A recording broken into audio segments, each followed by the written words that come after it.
Hello, beautiful people. This is part 3 of the Integrated Math 1 Unit 6 review. This is part 3. So we have covered so far some geometric sequences. In part 1, we've talked about graphing exponential functions in part 2. And in part 3, we're going to look at some growth and decay functions. And just to let you know, we are on campus, so if you hear a loud bell or an intercom, I apologize in advance. Also, I am human, so if I make a mistake, I apologize in advance. Just let me know where the mistake happens so we can both learn from my mistake. All right, let's start with number 13. Number 13 says a pond has 550 fish. So we know this is A sub 1, so we're starting with the quantity of 550 fish. And we know that the population, so the quantity of fish, decreases by 3%. So since we know that it's decreasing by 3%, we know this is a decay function, so it's going to go down. So A is asking, write a function to represent the number of fish after X number of days have passed.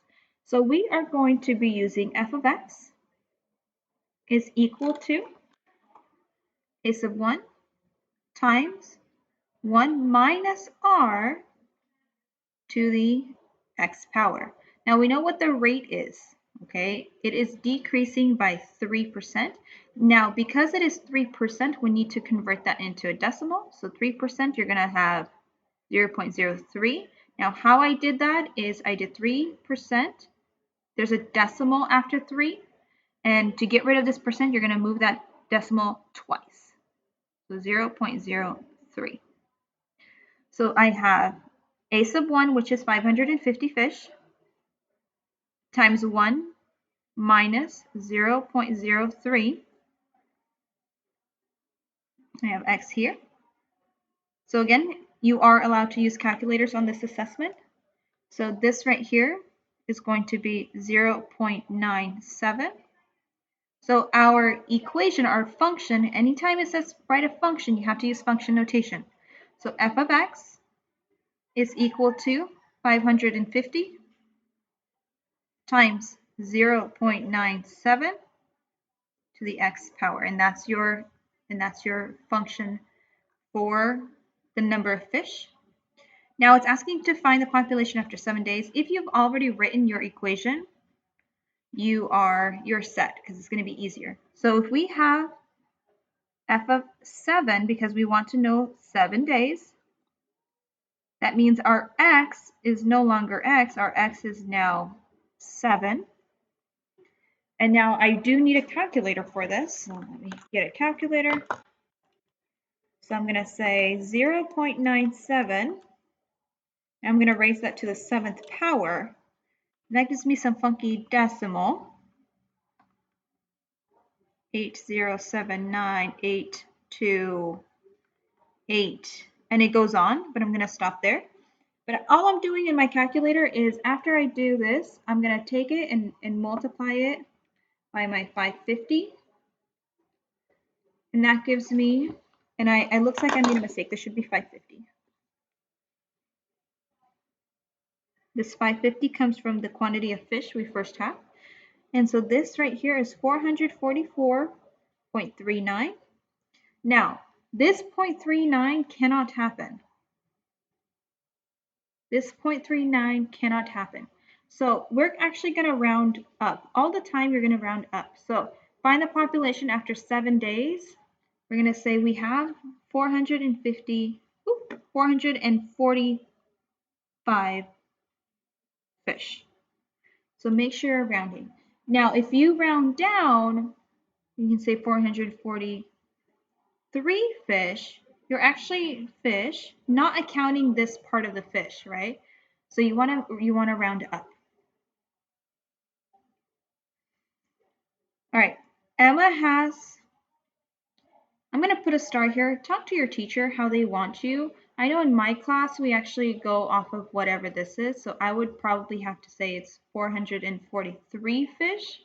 But talk to your teacher and see how they would like for you to round when it comes to whole numbers.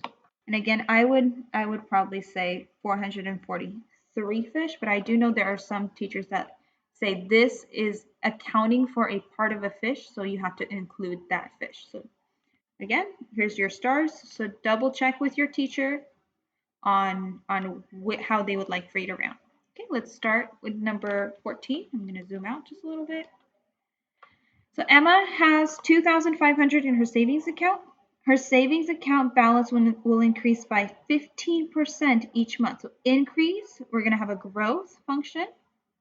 We know that in the beginning she has $2,500. Okay, so write a function to represent how much money Emma will have in her savings account after X months. Okay, so let's see here. So we have f of x is equal to a sub 1 times 1 plus r to the x power. Again, we're adding our growth rate because we're adding our common ratio. Okay, we're adding our rate because we are growing, so we're going to add and not subtract like the previous problem. Okay, so a sub 1 is 2,500. Then we're saying 1 plus 15%, so again 15%. Take that decimal, move it 2 times, so I have 0.15. So 1 plus 0.15, that is 1.15. We have our x, that is your formula. And then B, if no other deposits or withdrawals are made, how much will be in the account after 1 year? So this is one of the get you questions. Because we know that X represents in months and it's asking for 1 year. So how many months are in 1 year? There's 12 months. So this question should technically read how much will be in the account after 12 months. Okay, so don't let that fool you. So f of x is equal to 2,500 times 1.15 to the 12th power. Don't put a 1 here. We're not talking about 1 year. We're talking about months because x is in terms of months. Okay, again, in our calculator, I'm actually going to show you how to type it all in at the same time. So you're going to do 2,500 parenthesis 1.15 parenthesis to the 12th power. And that gives me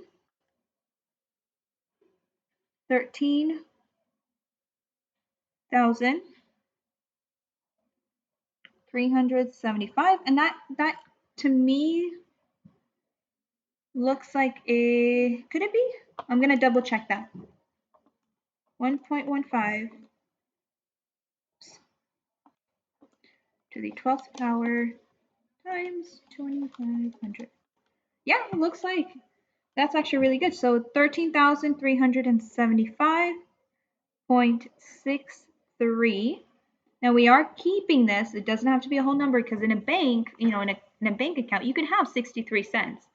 So just make sure that you don't round here. Round, I guess, to the 2 decimal places because we round, right? We only have, when we're dealing with money, 2 decimal places. And that's it. All right, this is the end of part 3. If you have any questions, please let me know. Again, if I make a mistake, please let me know. I do want you to clarify this with your teacher depending on how they look at it. So that way you don't get this question wrong. I would probably go with depending. I mean, both arguments are sound. If you round down. But if we have 0.39 of a fish, then technically we have that fish. So we could be rounding up. So double check with your math teacher and how they want you to round that one. And then just make sure it is a whole number. And go ahead and watch part 1 and part 2 if you have not done so already. Thank you.